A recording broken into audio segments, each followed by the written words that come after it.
At Rocket, we believe everyone deserves their shot at the American dream. So if you're feeling locked out of home ownership, we're here to give you back the keys.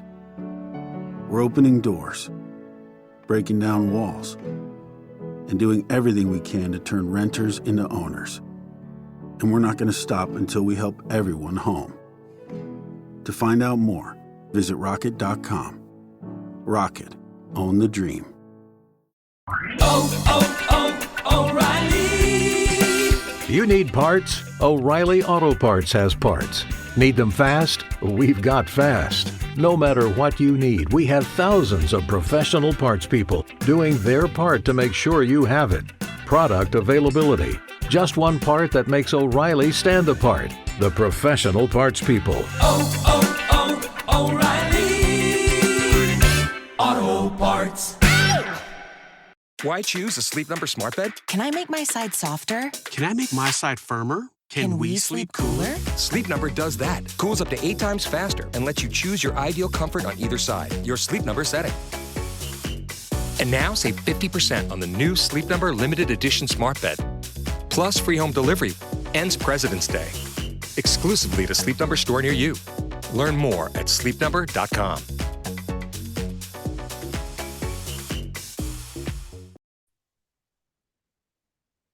Join us on this week's Rap Podcast, where we take a look at everything that went on last Saturday, everything that we expect to happen from now forward, and then we finally get back to some proper rugby with the URC. Let's get it going.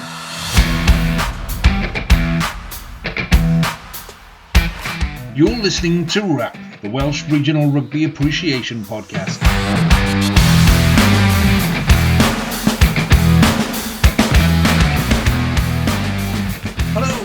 Welcome to this week's Rap Podcast with me, Lee G, or as we like to call it now, the Triple Crown is still on podcast, if you're being particularly positive. So joining me, as always, is Harley, Jamie, and Nick. Good evening, gentlemen. Good evening.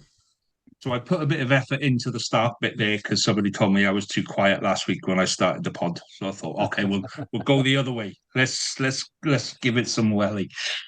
So it's going to be a tough one tonight, gents, because it's very little positivity to talk about from last weekend, but we have got the return of the URC. So before we get stuck into all of that, Jamie, there's a couple of bits on the news desk that we need to talk about. So over to you. Indeed, yeah, a busy news desk this week. So the WRU and the 4 Welsh regions have finally agreed on the new PRA deal. Now, nothing's been signed or sealed yet, but this long-running saga looks like it's finally going to come to an end. So, yeah, that's some good news. And then over in the transfer news, former Italy scrum half Callum Braley has joined Cardiff on a short-term contract. The 30-year-old has been signed following injury to Aled Davies, and of course, Ellis Bevan is away on Six Nations duty with Wales. And Wales hooker Elliot D, he signed a new deal with the Dragons. Great news to the Dragons. I got a lot of time for Elliot as a player and a person, so I'm really happy about that. News that broke today, Carwyn Tupelotu has left the Scarlets and signed for top 14 side Pau with immediate effect.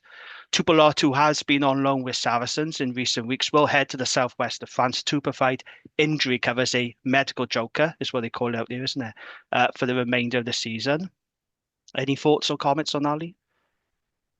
We're just gutted he didn't make the breakthrough the way we hoped. You know, yeah. There's obviously other stuff going on in the background and what have you, but yeah, we wish him all the best. He on his day, he's a fine, powerful, strong running number 8. Just didn't make it. So yeah, all the best to him. Yeah, absolutely, all the best to him. A story that's broken in Wales Online today. So Steph Thomas at Wales Online has written that Warren Gatland's future as head coach of Wales is going to be discussed at the WRU board meeting this Wednesday. So this meeting was already scheduled, but the future of Gatland is going to come up. And it's a very interesting segment in this story, which says, Wales Online have been told by numerous high-ranking Welsh rugby sources that there is a break clause in Gatland's contract, which can be activated this summer. On the flip side, if the WRU were to sack Gatland before the summer, it could cost them in the region of £2 million. Now, Abby Tierney, the CEO, has previously stated any break clause was not a consideration in Gatland's future. And they've talked about one of the potential solutions could be to put Gatland on gardening leave and promote one of his assistants. That would probably be Howley, wouldn't it? Or they've said the other solution, which I don't think would happen, is to bring in one of the regional coaches on secondment until the end of the championship. So it seems to me that Gatland is going. It's just a question of when, not if. Any thoughts on that? I'll pick a short straw. Fine, I'll take the plunge. I just don't think any option is particularly good. Either you're promoting the same coaches who agreed to this game plan styled, or you're going to be promoting an inexperienced head coach, because all four head coaches now are, Dwayne Peel's the most experienced of the four as a head coach now, by virtue of he's been there about 2 years longer than anyone else. And that's the thing. And then whenever you have a regional coach get promoted up, then it's always going to be a losing battle for them, because the fans of the other three regions are going to be like, oh no, well, of course he's going to pick such and such player. It's his man, isn't it? And it always gets well. But as I said, an inexperienced coach with an inexperienced squad just smacks of record-breaking defeats. I mean, to be fair, we're probably going to get record-breaking defeats anyway. So I mean, hey, why not? Heck, let's put Lee in charge. What could go wrong? I think there needs to be a plan. It's a bit like the Dragons, Jamie. Shut up, Nick. You shut your face. If you're going to do something, at least have some sort of something in behind it, and have somebody ready and good to come in his place. I'm not condoning any of the coaching team, or many of the coaching team are there at the moment. I think there needs to be a thorough review and changes made. However, you can't just have a ad hoc situation. I don't think there's anything to be gained by that. We're going to lose all the games of the Six Nations unless there's a miracle, and therefore let's just get it over with, and then put in place somebody who can take us to the World Cup and beyond, and do a good job. Lee? Yeah, I think there are so many issues that are wrong in Welsh rugby and in Wales at the minute that tinkering around isn't going to do the business for me. And I think this is now a big opportunity. I think taking Gatland back was a mistake. I think Tierney had that opportunity to get rid of him. I think it was a very clever ploy by Gatland in her first week in the job to say, oh, I'll go if you want me to, knowing full well that she was never going to make that decision. I'm not convinced by her as a leadership. I'm not convinced by the desire by the Welsh Rugby Union to stay associated and affiliated with England and tying ourselves to what England do all the time. There's more people in that board that are more concerned with getting letters after their name from a king that lives in fucking London than they are about serving the people in Wales and playing the game. Just to butt in, it's a rugby podcast, not a Yes Cymru podcast. It's all save that for your private channel, please. It's all part of it. It's all where they've got so many people inside the WRU who are not there looking after what's happening in Wales. They're there to get the. I thought this had gone, and it's not. It's still there, and until there's a massive shake-up inside the WRU and inside the way we view the game in Wales, then we're just shuffling chairs around. And for me, Gatland may as well go now, and be done with it. I've not been a fan of his when we were successful. I said, yeah, we're winning, but it's not exciting rugby. It's not creative rugby. We're not doing anything there. Particularly, there were a couple of moments in a couple of games where things twigged and like, yeah, they're okay. Yeah, we're heading in the right direction.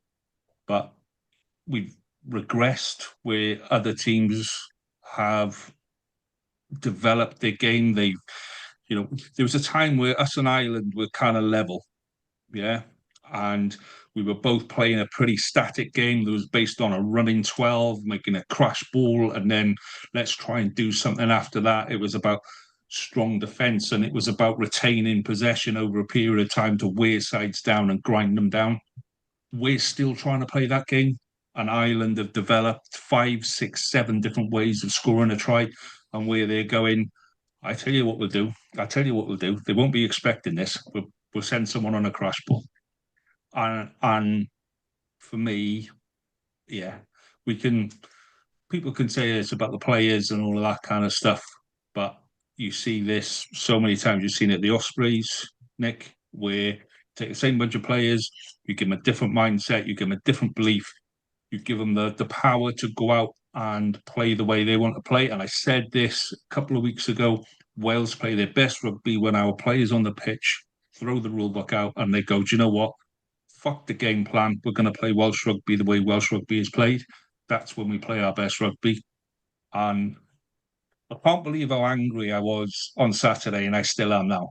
Just, we only got... And you had to walk the dogs, didn't you? You said, I'm so angry I had to walk the dogs. I took them on a long walk. I've got like a short walk, and then I've got a long walk, which takes about an hour, and then I've got a long walk with a loop. So that takes about an hour and 20. So I did a long walk with a loop. Yeah. And my wife had friends over. And I kind of went out and I went, I can't talk to you ladies because I'll end up swearing, and I can't. I'm just going to take the dogs out. So I came back like about an hour and a half later, and they went, "Have you calmed down?" Fuck no, I haven't calmed down. Yeah. I agree with you though, Lee, about Gatland. I think his position is untenable now, and I get quite annoyed at the narrative that we're seeing in the media and from Gatland supporters, where they say, "Oh, it's not Gatland's fault. He can only work with what he's got. It's the players." So whose fault is it then he's not selecting one of the best Premiership players at the moment in Max Llewellyn? Whose fault is that? Whose fault that he's only selected one recognised outside half and he's not selected Gav Hanscom?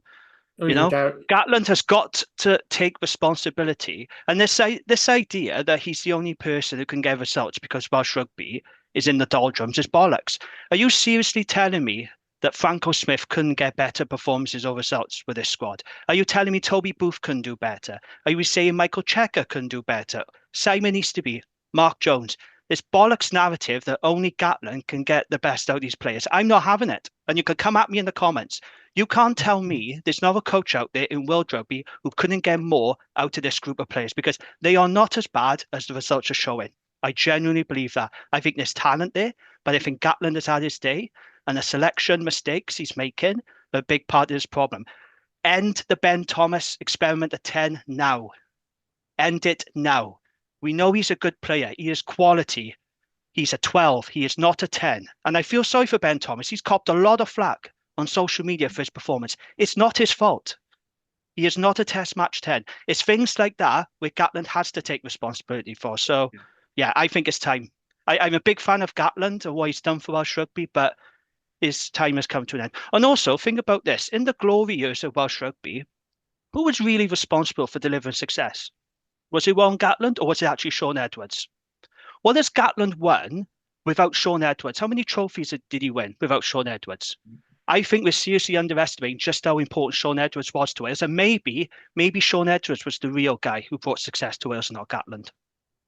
Well, when you listen to players from that era talk about the game, what they'll tell you is that, yeah, they feared Sean Edwards. They feared being wrong around Sean Edwards. But also, he was a really good man manager, because he would, if somebody got dropped from the squad, he still had them on his phone and he would still drop them a line and ask them how things were. If somebody had to go to a family emergency, there's a story somewhere of somebody had to go for a family emergency, but their car was blocked in, so he gave them the keys to his car. So, just go. And it's not so much the technical ability of him.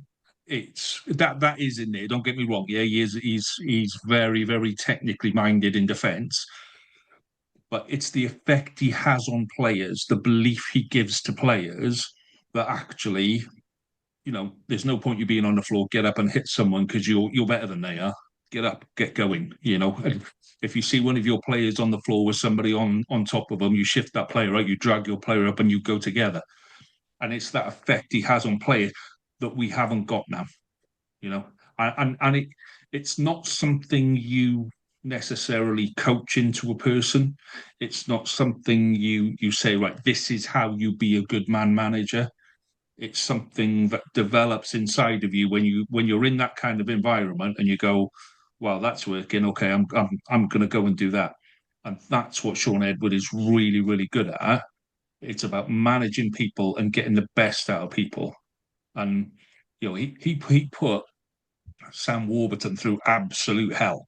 You know, Sam Warburton was his number one torpedo, but Sam Warburton rates that guy right the way up the very top because that human connection that he had with him. So yeah, it's been said a few times that was, if you'd have put Sean Edwards with Pivac, you'd have had the best of both worlds.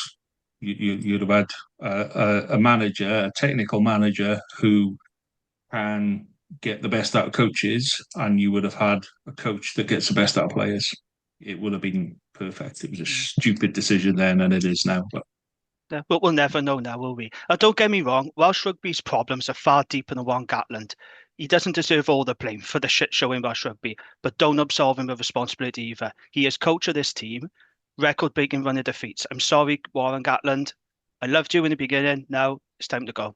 Simple as that. Every dog has his day. Gatland's had his. That's where I stand on it anyway. Right. Anyone else want to say? Yeah, before we move on, Jane, let's just go back and talk about the deal for a second, the new PRA deal, because that kind of that disappeared. I think that came out on Thursday or Friday, and then kind of disappeared over the weekend. The amount of control that the WRU will now have over players, whether that's Gatland or whoever comes in, you know, they can ask players to move clubs. They can ask them to play in certain positions. They can control how much game time they have. They can control the S&C regimes in the regions now. Good thing or bad thing? Well, I mean, just to point out, you talk about players moving clubs. First of all, the club has to agree to it and the player has to agree. So if the player doesn't want to go, the club are not going to get fined or anything like that. So they're not forcing players to move clubs here. It has to be a cooperative agreement. The thing about WRU having a say on foreign players, that's always been there. So that's not an issue. What is the alternative? I say to people, particularly regional supporters like ourselves who are pissing and moaning about this, it's not ideal. I get it. What's the alternative then?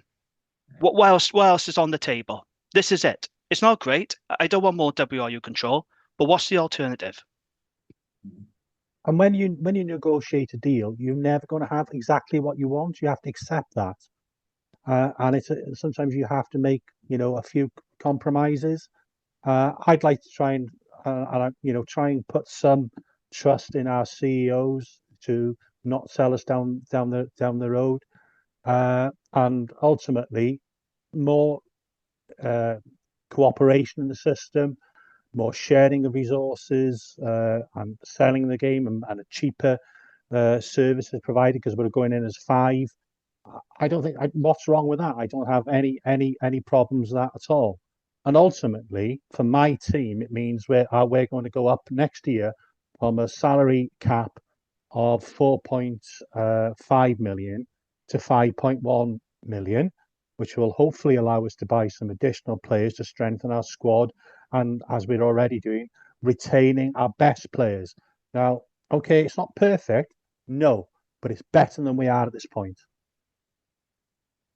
Yeah. Ali, any thoughts? I mean, the one thing is I wish the WRU didn't make such a big song and dance of them removing the regional debt that they imposed. Yes. That's a very much, oh, look, I bandaged your leg. You shot me. Like it's a bit. I mean, it does make sense. One thing I find quite interesting is like CEOs and head coaches and big senior coaching staff is going to be under WRU control, which isn't unprecedented. Ireland do it, but the key thing is Ireland pay the IRFU pay those salaries directly. Are the WRU expecting to the regions then to pay their own top salary. So if we want to go out and get the best people, that's going to come out with budgets we find. Or are they going to say, right, we're picking these guys because we want everyone to play roughly the same way? Then I think they should be footing the bill on that one. That's my only other gripe. Because if you want to have that level of control and you want the right people in, you pay that, and then it frees up more money for the regions then to focus on the sort of like next levels down for their coaching and their academy.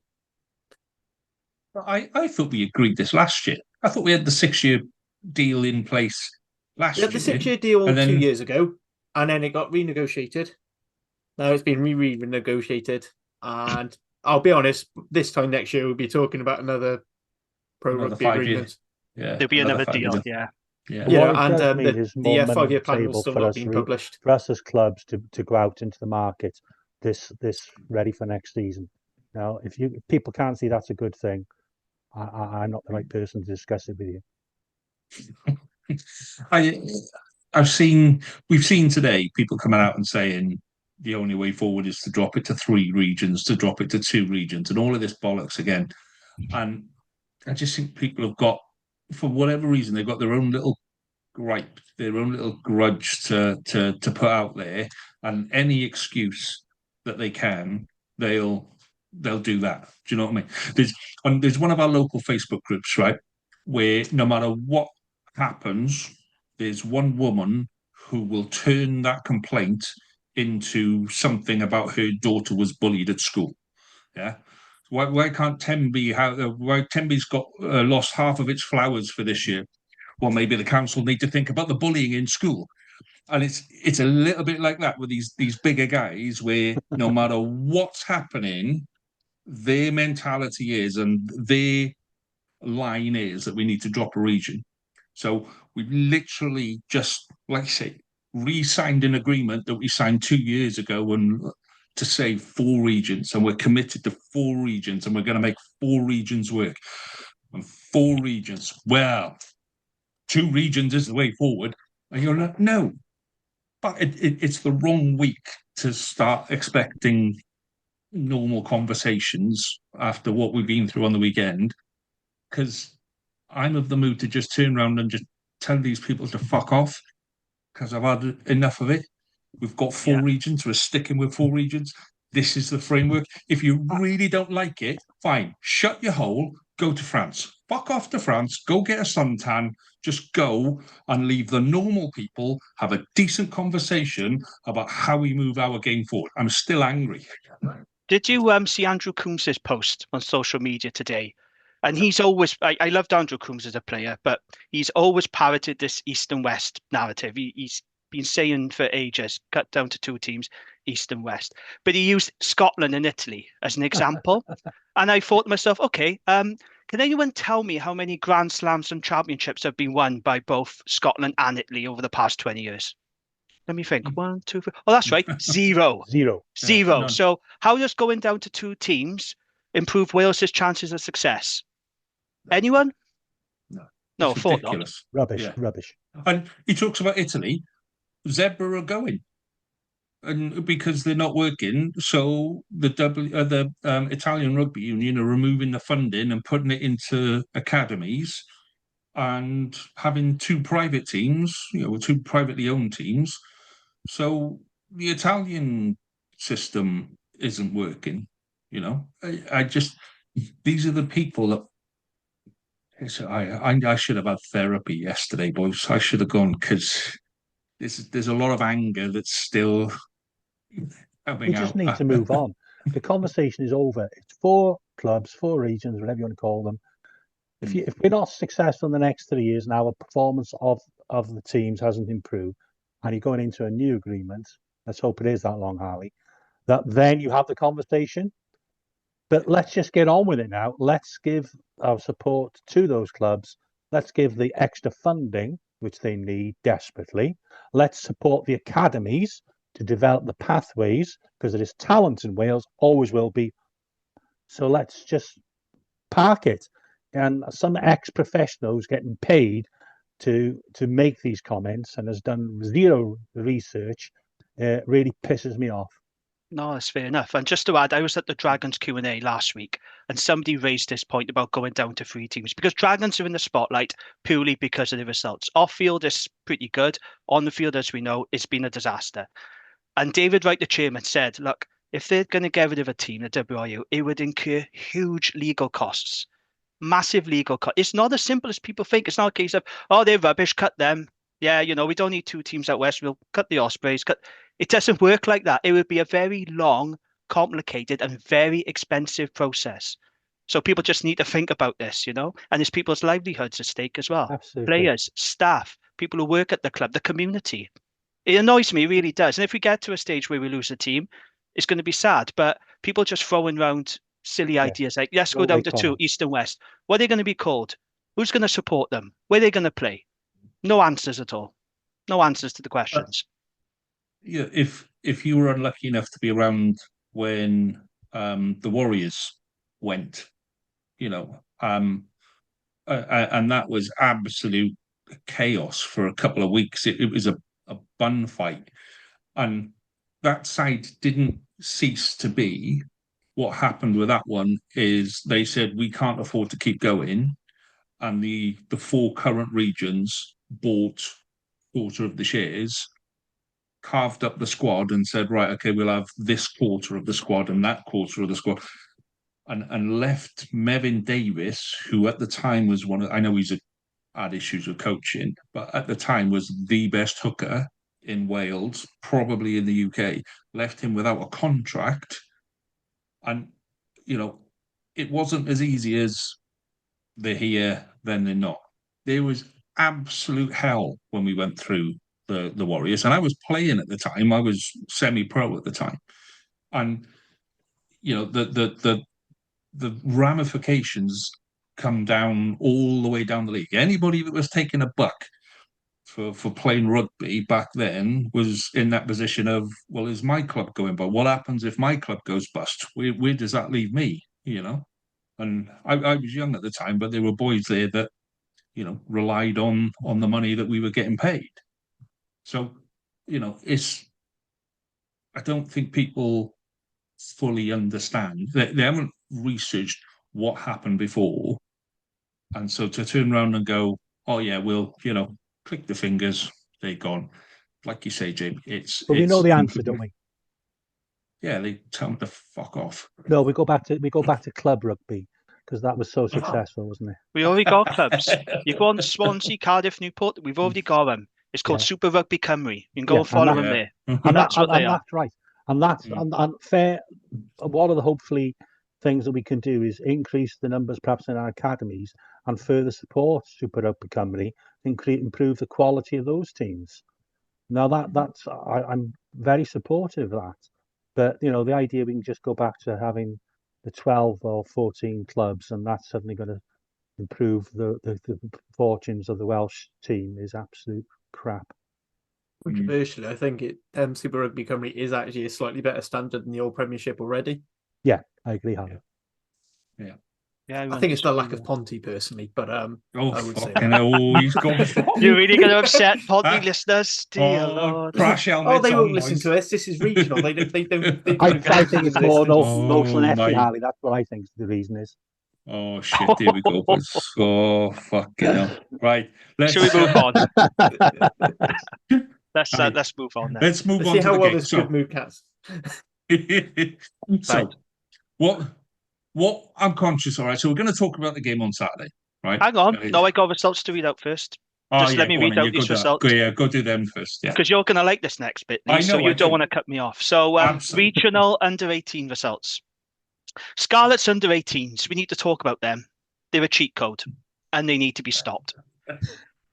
Scarlets under-18s 54. Ospreys under-18s 5. And how many 50-pointers have they put on teams this season? They are just ridiculously good. They're outstanding. Absolutely outstanding. Another thumping win. And then in the other game, can't believe I'm saying this, Cardiff 26, Dragons 29 at the Arms Park. Yay! Yes, Dragons can beat Cardiff, even if it is age grade. I'm taking it. That's why I'm so happy for you, Jamie.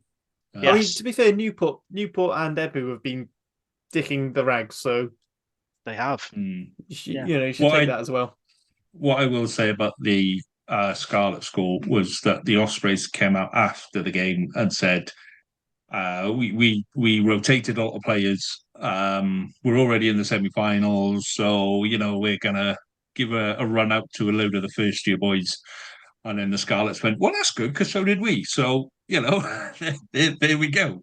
So the problem is none of them can do it at a pro level. That's why you have to keep buying in all your players. Well, this is kind of was going to be part of my point there. As you guys know, I used to have a connection with the Scarlets Academy, and it was shit. It genuinely was really shit. And the year my son left, there was a bit of a fallout about what happened. He wasn't the only one. There was a lot of people that were really unhappy about what was happening. And I'll be fair to the Scarlets, they changed a lot of things. They changed personnel. They changed the way they do it. They've now got 5 mini hubs. All of those 5 mini hubs are supported by really experienced coaches. Those coaches spend a lot of time with the Scarlets. It's not just a turn up and play sort of thing. They professionalized the academy and below the academy now to a level where this is starting to work. And you've then got Tom Phillips. Yeah, I think it's Tom Phillips. Yeah, who is a really, really nice guy. You wouldn't think he's a beast of a guy when you talk to him, but he is a really, really nice guy. He is slowly, bit by bit, completely transforming the way the Scarlets do it. You then throw in Snedden to take it from being really good to let's make this into a professional. And I think this is part of the problem with Welsh rugby at the minute, Jane. Scarlets have put in a system that is going to take 5, 6, 7 years to start producing what it needs to. And the reaction is, like you said, well, they're not doing it at a professional level. Neither were Italy 4 or 5 years. Remember 4 or 5 years ago, where Italy under 20s started to get good, and everyone was going, well, it's under 20s. What? Who cares about the under 20s? Now that Italy side is there, in 4 or 5 years' time, mark my words, when those boys start coming through and start developing in the senior teams, it's going to be a happy time to be painted red in West Wales. So, and the other thing I'd like to add to that is that if Scarlets, and obviously they've got a geographical challenge, which isn't quite as great for the Dragons, Ospreys, or Cardiff, and obviously a PNRGC as well. So there is a huge geographical challenge. But if they're doing something well, that practice needs to be shared across Wales because it's to benefit Welsh rugby. If we can get our academies bringing the best players forward and those pathways are strong, we all benefit. Yeah. Well, that's part of what this new agreement's supposed to do with sharing between club countries and inter clubs. So that's when we're actually, if it's done right, will work. The problem is I just don't have the faith in the WRU to execute it. Okay. Anything else, Shane? Yeah, just quickly, Wales under-20. Some good news for Welsh rugby. They secured their first win in the under-26 nation since 2020. Away win, I should say, as they edged Italy 2018 in a very entertaining but also deeply frustrating game. And I'm not one to talk about officiating. I'm not that guy who constantly moans about the ref, unlike some people, Lee. But some of the refereeing decisions in this game were quite honestly baffling. But justice was done. I think we were the better team. But yeah, frustrating, but a great win for the under-20s. Tom Bowen is rapid. Stefan Manuel was really good. Evan Minto, really impressed. Hope to see him more in the Dragons jersey. And Harry Ford, cool as ice with his kicks when he came on. Thought he controlled the game well. So yeah, I know we all watched as well. It was a good win, wasn't it? Very entertaining. Yeah. Can I just add one person, Jamie? I think Henry Thomas, the hooker. Oh yes, Scarlett is going to be a star in the future. Yeah. Oh, please say we're going to have a game with Henry Thomas at some point at Scarlett. No, just make my day. It's Harry. It's Harry. Harry, Thomas. sorry, yeah. Lee. But he's going to be a star. He's a very, very promising player. I mean, I've already started building my Wales 15 of Thomases because there were just so many Thomases in the current squad. No, you should build a Thomas Williams because you could have half of them are Williams, half of them Thomas, and then you could have Thomas Williams at scrum half. ding dong, everything's Yeah, but then he sorted, has man. to be captain, I feel, and I just that's a bad call. You can add in all our Morgans. Yeah, that's you. We're gonna have to find like a William. No, we can't have a William. We'll have to find another name that goes with Morgan, like William Morgan Jones or something like that. Morgan Jones. Yeah, okay, we'll put him in. Harley's already got his next special 15 for Friday going out on social media. I can see it in your eyes, mate. I can see it there. Right. Are we done, Jamie? Anything else on there, mate? No, that's it, mate. It's all done. Right. Okay. So we are going to talk about the game on Saturday, Wales and Italy, but I'm really conscious that there's this danger that we just all sit there and moan about how shit it was for the next hour. And we could do this for 5 hours and I would still be angry. So here's what we're going to do. Okay. I've got my little phone here. And I don't suppose you can. So I've got 2 minutes on the phone. Okay. I've got a little alarm set for 2 minutes. So we're each going to have a 2 minute whinge, moan, complain, gripe, whatever, get it all off our chests. And you're going to get 2 minutes each. And then that's going to be it then. And then we're going to put it to bed and we're going to talk about URC things. Is that fair with everyone? Is everyone ready to do that? So we're going to try and not repeat what the person in front said. Right.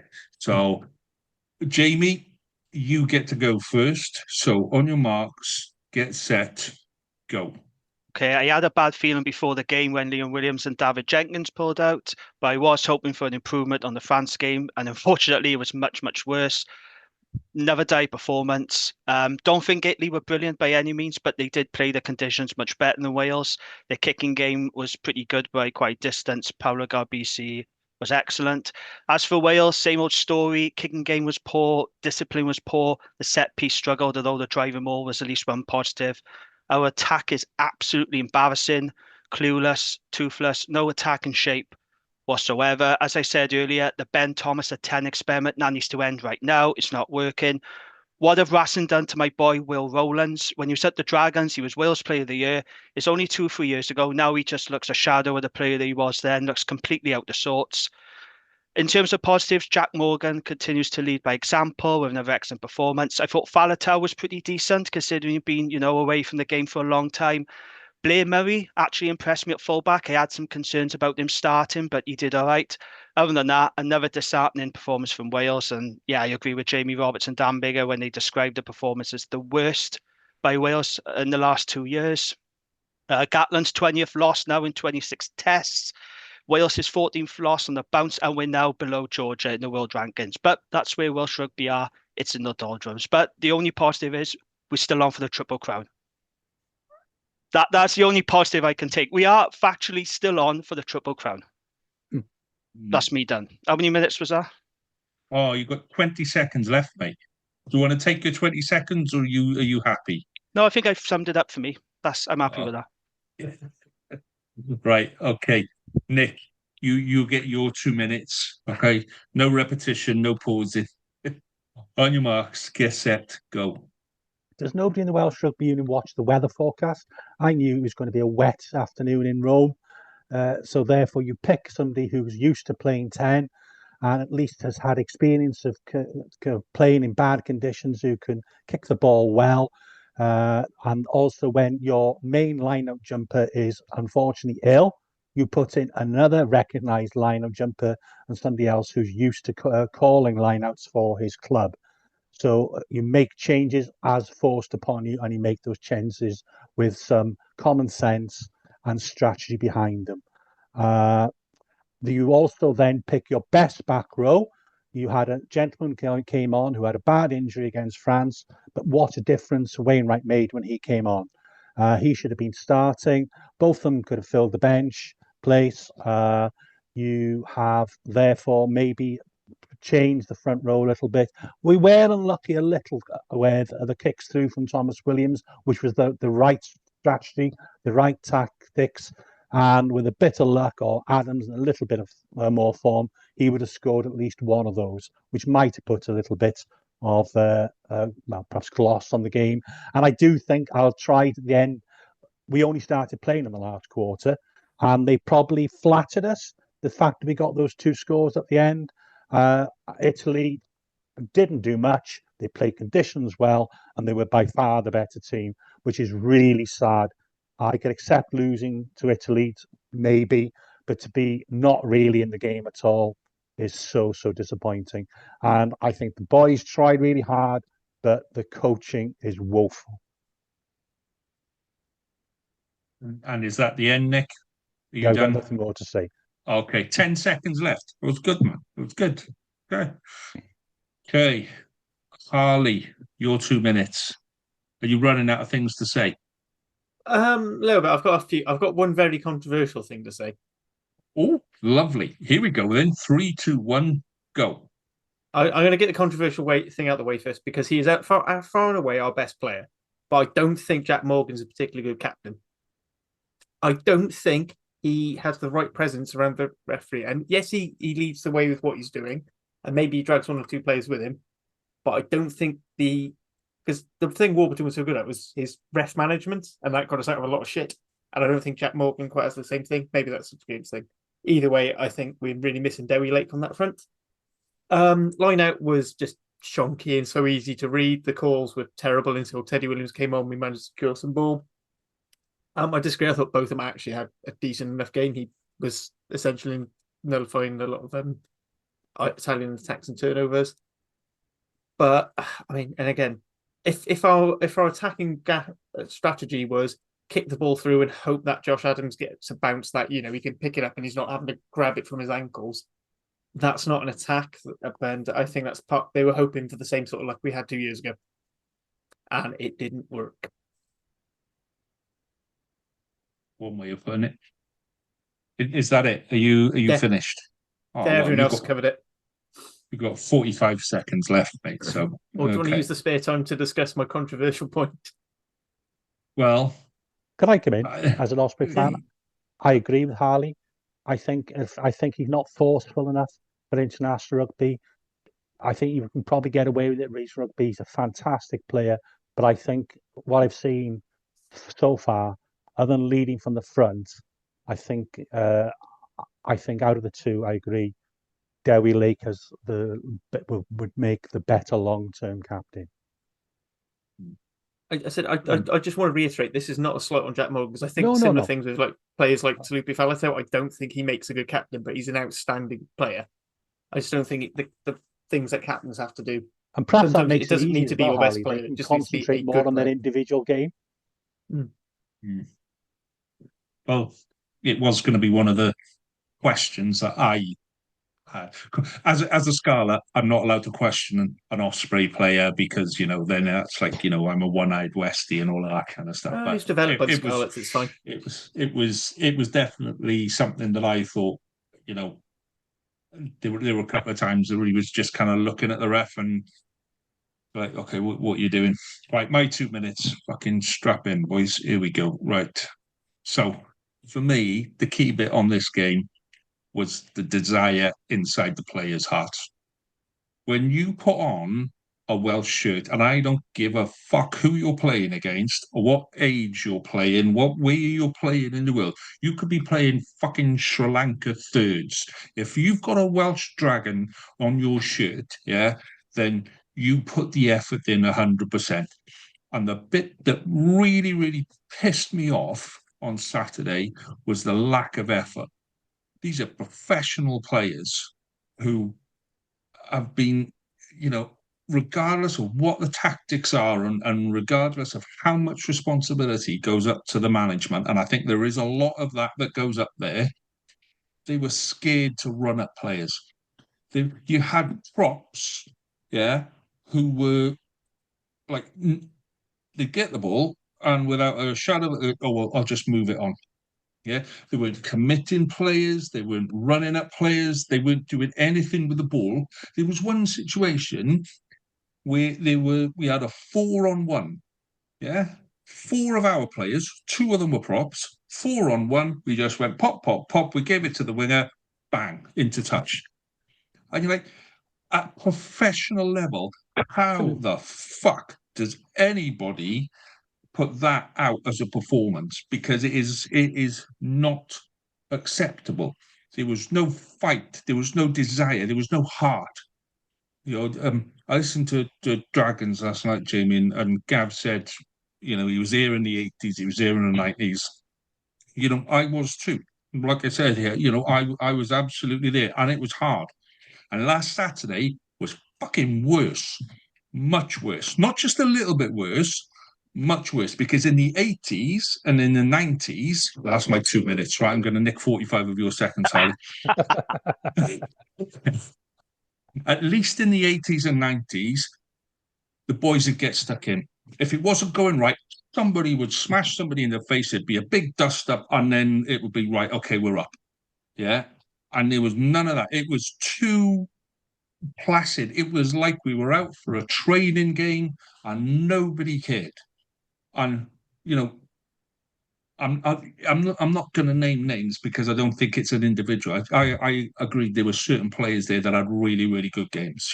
Wainwright, Blair, Faletau actually impressed me. I was concerned. I thought he was past it, but he's not that big ball carrying, but he did the job.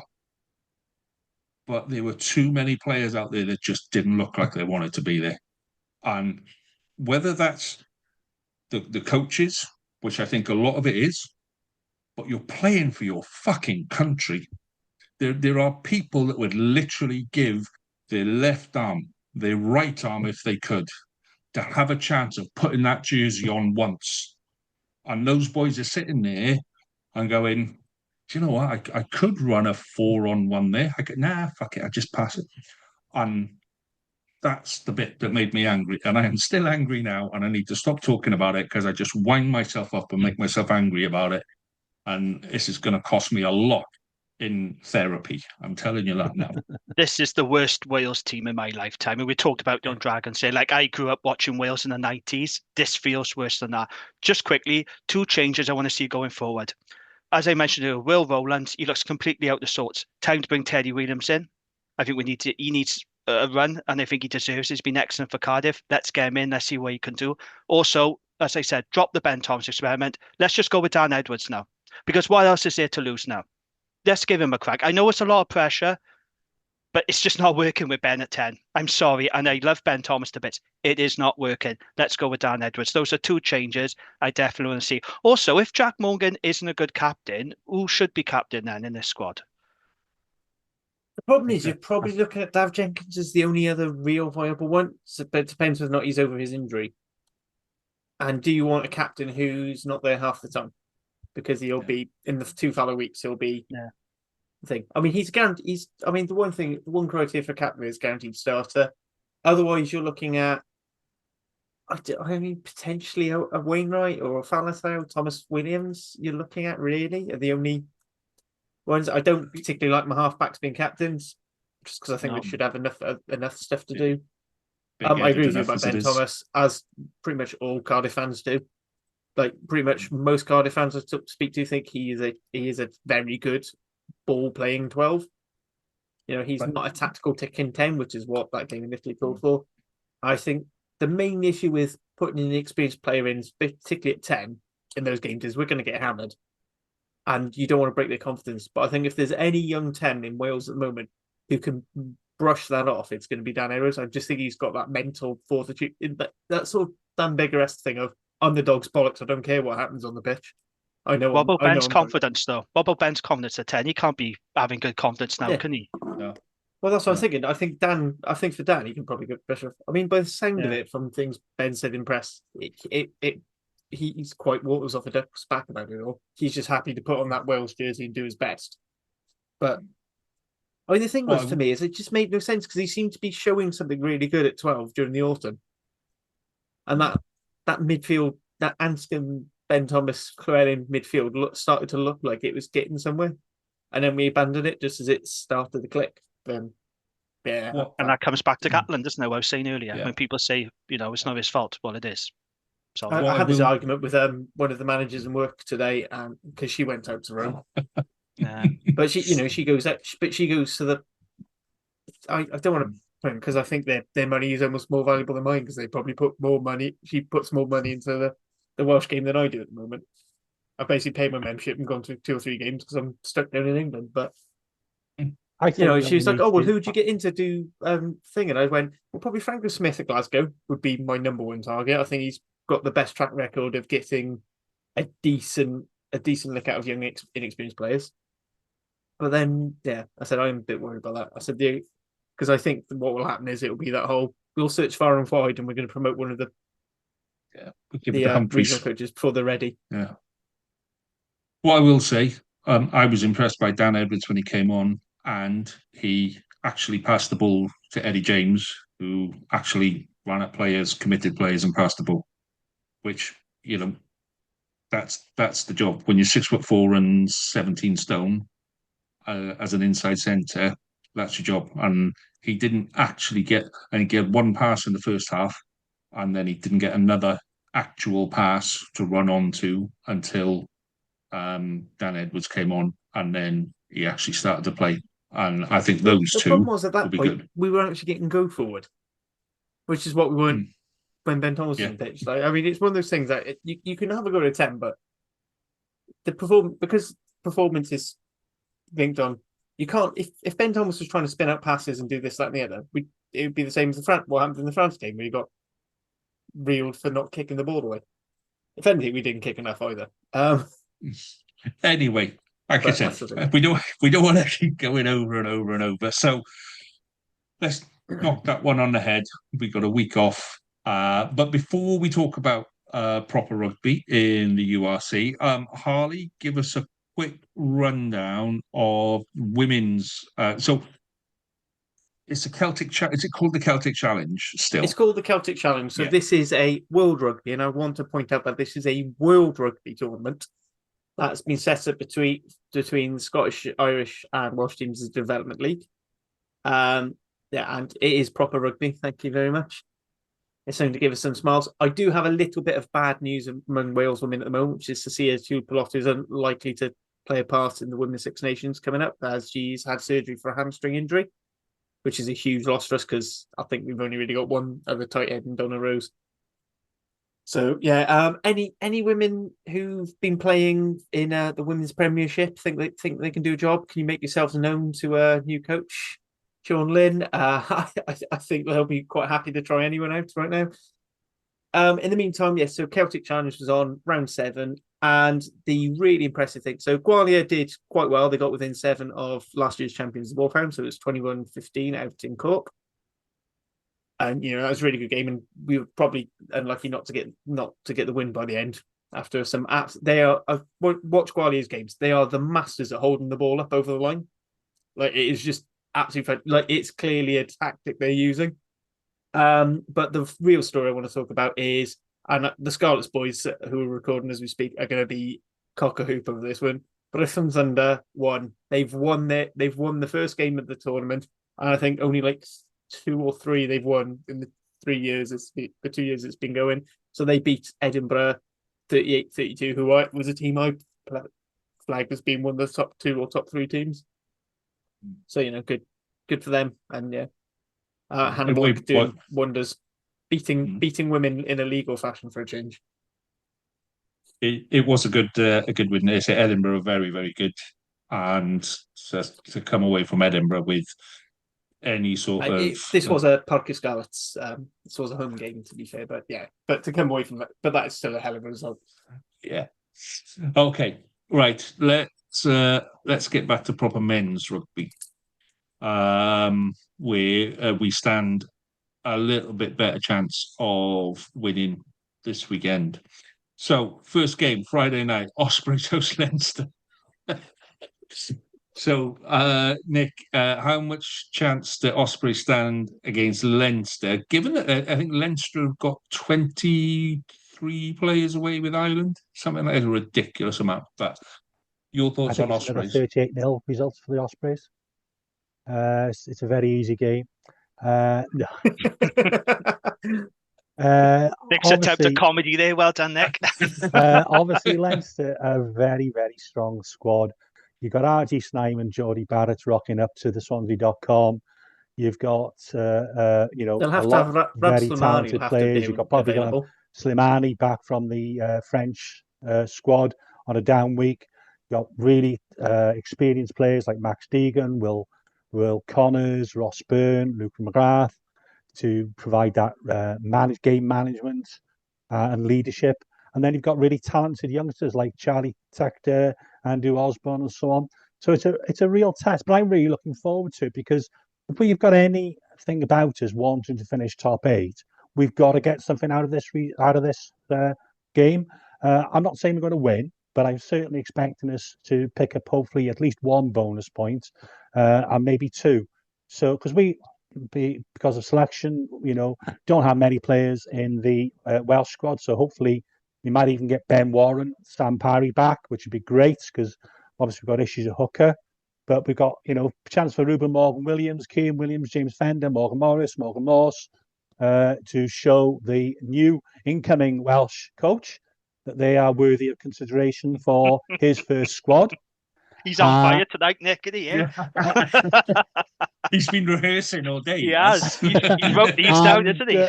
For Spencer, Cassende, Boshoff to continue their good form. So I'm really, really up for this game.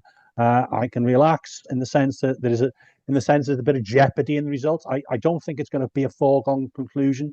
I don't think Rents are just going to rock up and beat us by 40 points. So yeah, I can't wait. Okay. So that game is on BBC on Friday night at 7:30 or 7:35 kickoff on that one, if anybody wants to watch. So the next game on the list is Saturday evening, 5:15 on S4C, and that's where the mighty Scarlets venture over the Irish Sea to Munster. I'm also quite confident on this one. Munster haven't had a good season. We're playing with a lot of confidence. We haven't had a massive disruption. The biggest disruption to our squad at the minute has been Costello's injury, and Costello wouldn't have been there anyway. So, if he wasn't injured, he'd be with Wales. So, for me, I would, man. But Gatland's having his open side flanker, wouldn't he? Gatland would have injured him by now anyway. But yeah, it's a fairly settled side. This is where all the criticism for why did we go and buy a pack from abroad. This is why. So we can go out this weekend. The problem is that an entire back line apart from Gareth Davis is away with Wales. So we still got Gareth Davis, Yohan Lloyd. Johnny Williams is fit. Yeah. Your favourite, Max Page. Let's skip over that one. So we've got quite a few decent players there. I think Tommy Lewis is back as well. He played for Quins the weekend. He played for Quins. Whether or not he makes it back to senior team, we might get Ellis Me back. We might get Tane back as well. So I don't think we've got anything to fear going to Munster. Genuinely don't. I think we can go out there and play a game that will mess them up. So I'm quite confident with this. I'm looking forward to it, which, given the start of the season with the 1 point here or 1 point there, and last minute of every game was a bit of a nerve wracker. I just think we're heading up, and Munster are maybe a little bit rattled internally themselves. So I'm looking forward to it. 5:15, S4C. I'm going to say that this is just a 1 can of Pringles game, because that's there's no nerves in that. It's just a 1 can of Pringles game, and I'll be fine on that one. So following on from that, Harley, 7:35 again on S4C. Cardiff sharing the boat over with us, and then taking the train to Connaught. So your thoughts on Connaught, Cardiff? This is 1 of 3 now, isn't it? Yeah, this is 2 of 3. 1 of 3 was that really terrible loss at the Arden Park where they were at full strength and we weren't quite. And and then we're going, and we're going to be even weaker now, because I don't think Gatland's going to release any players. I don't. I think he hasn't got the numbers to keep, particularly if we're already a centre down. And he likes his 15 on 15 training, and and remember this week, all the English-based and French-based players have to go back. Can't keep them. They've got to go back. And so Teddy Williams and Tame Plumtree are going to be doing all the second row work. Because there's no other second row in there. And you'll probably have the likes of Ben Warren and Sam Parry filling in as auxiliary flankers. Just for good measure. I'm not too confident about this game. The one thing that might help us is that Connacht are losing that I've got both their first and second choice tight heads with the Ireland squad, and again they're not the biggest on releasing players because Andy Farrell's policy, Joe Smith's tournament. I don't know about Simon Eastbilly, but they like the numbers in training as well. And then other than that, Connacht aren't really that scathed. Bundyaki doesn't play that much for them, so they've got some very good centres to take his place. They've got some electric back three players. Good news for us is it looks like Gwilym Bradley's back in training, as is Harry Millard. So, we're at least easing some of our injury woes. But I think, Teddy being out, that our injury room is demonstrably worse without him. Not having Azarati, our tight head side is very, very fragile. I'm not expecting good things from this one. I know Jamie keeps pointing out that this is my favourite fixture, but it's my favourite fixture when it's two full strength teams. When it's two full strength teams going at it, hammer and tongs, it's great. When one team is shorn of all their internationals with a load of injuries, and the other team's not quite got all their best players, but still fairly good, and it's almost a foregone conclusion, it becomes a lot less fun. Sounds to me like you're making excuses already, Harley. That's. I think you need a bit of positivity. You need a bit of positivity juice to get you going. I'm positive we're not winning. Okay, so that is Saturday night done and dusted. So Sunday afternoon, again, Jamie, you guys seem to be the Sunday afternoon team. You're hosting Glasgow at home, and it's not on mainstream channel, it's on Premier Sports, kick-off at 2. Yep. Your thoughts? Well, let's look at the facts. Current URC champions who are second in the league against injury-hit rock-bottom Dragons. Yeah, I think we all know how this one is going to go. I just want to see a competitive performance from the Dragons now, because ever since Boxing Day, where we could have and should have won, every game we've been very uncompetitive. And I just want to see a competitive Dragons performance. And when I was at the Q&A last week, there was kind of an acceptance. David Wright was saying, look, we are where we are. We've had a tough season. We can't really change where we are. And I was thinking, well, we could if we actually won games. If we actually won games, then we probably could get off the bottom and we could overtake Zebra. But I've accepted now that this season is done. It's finished. And I think that's the feeling at the Dragons as well. But, there is still pride to play for, isn't there? And if we do win a couple of games, maybe we could overtake Zebra. I don't think it's going to happen, but, there is a possibility. It's never a good time to play Glasgow, but I'd rather play them now in the Six Nations window, when they're going to be a bit depleted. Although I do remember one occasion when they came to Ronnie Parade and they did have a few players back from the Scotland camp. So it'd be interesting to see if they do get any players. We are badly shorn of experience right now. We've got a big injury list. I think we really need to see guys now like Harry Keddy, Steve Cummins, Matthew Screech, George Knott, experienced guys come into the team. Good news about Ashton Hewitt. So he played for Newport last weekend against Aberavon, scored. That was his first game of rugby since December 2023. So I just wonder if he'll come into the mix for this one, or whether they'll just keep him at Newport, get a few games of SRC under his belt. But look, I'm expecting another defeat. We are where we are, and I've kind of accepted it. But I would just like to see a competitive Dragons performance, because we've been second best too many times now. And I want to see us push Glasgow. That's all I ask for, just a competitive, respectable performance. And I don't want to see a game that's over by 20 minutes, as we saw against Scarlets, Lions and Munster. I don't want the game to be over in the first half. At least let's get to the last 10 minutes where the game could be in the balance. But yeah, another tough game for Dragons, I'm afraid. But hopefully the injury list is decreasing. Positivity there, Harley. Yeah, this is how you do. You need to watch and learn here, man. This is how you do positivity. The injury list is decreasing. Last season, which was the second half of last season, which was just Jamie going, "When's your next win coming?" I didn't say that. I don't remember saying that. Every week after the Six Nations. I did not. So, you haven't. Oh no, sorry. It was. You haven't won since Boxing Day. Was I right though? I was factually correct. Right. You may not have liked what I said. I was factually correct. I know, but the problem is you've just got rid of all my positivity. I've caught dragons. Oh no, you don't want to do that. You don't want to do that. It'll change your outlook on the game completely. It really will. Right, Harley, let's quickly finish up then with the prediction league. This one is all yours. How do you want to do it? And all right, so we'll said just rattle. I'm going to go to each of you individually, and then I'll do my own. Rattle through. If you want to give an explanation for your result, go for it. We'll start. We'll be weird. We'll do it alphabetical order. So we'll start with you, Jamie. Cardiff. So we'll start off with the Ospreys Leinster game, then Munster Scarlets, Dragons Glasgow. Right, Ospreys Leinster. I got Ospreys by 2. I'm going for a shock. Munster Scarlets. I got Munster by 6. Connacht Cardiff. I think that's going to be tight. I'm going to go Connacht by 5.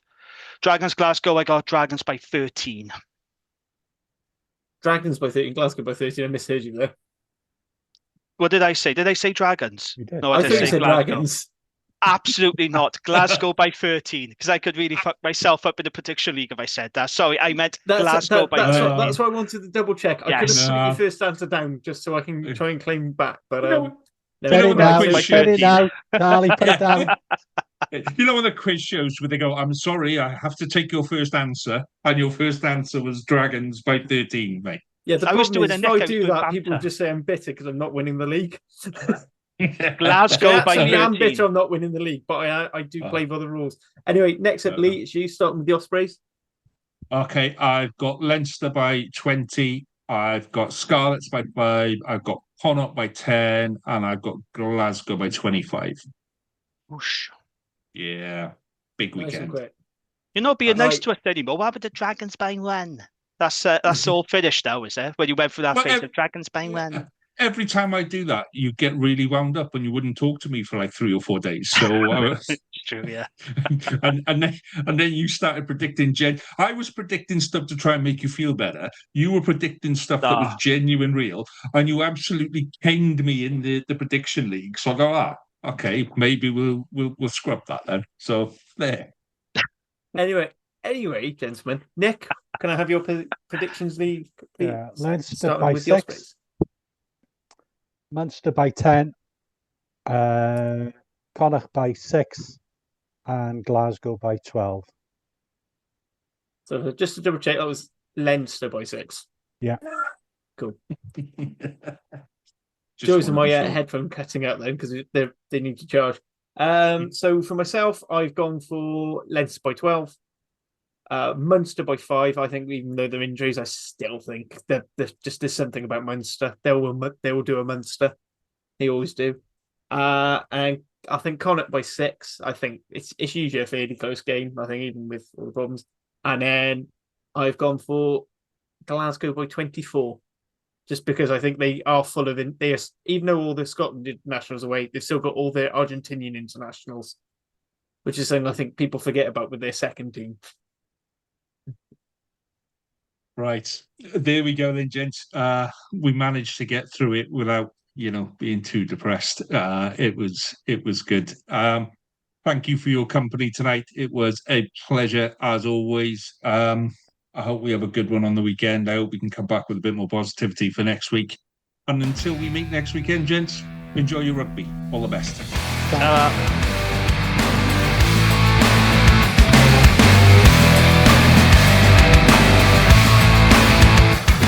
That was WRAP, the Welsh Regional Rugby Appreciation Podcast. Please rate, review and share us on socials if you can, and join us again next week for more of the same. And until then, enjoy your rugby.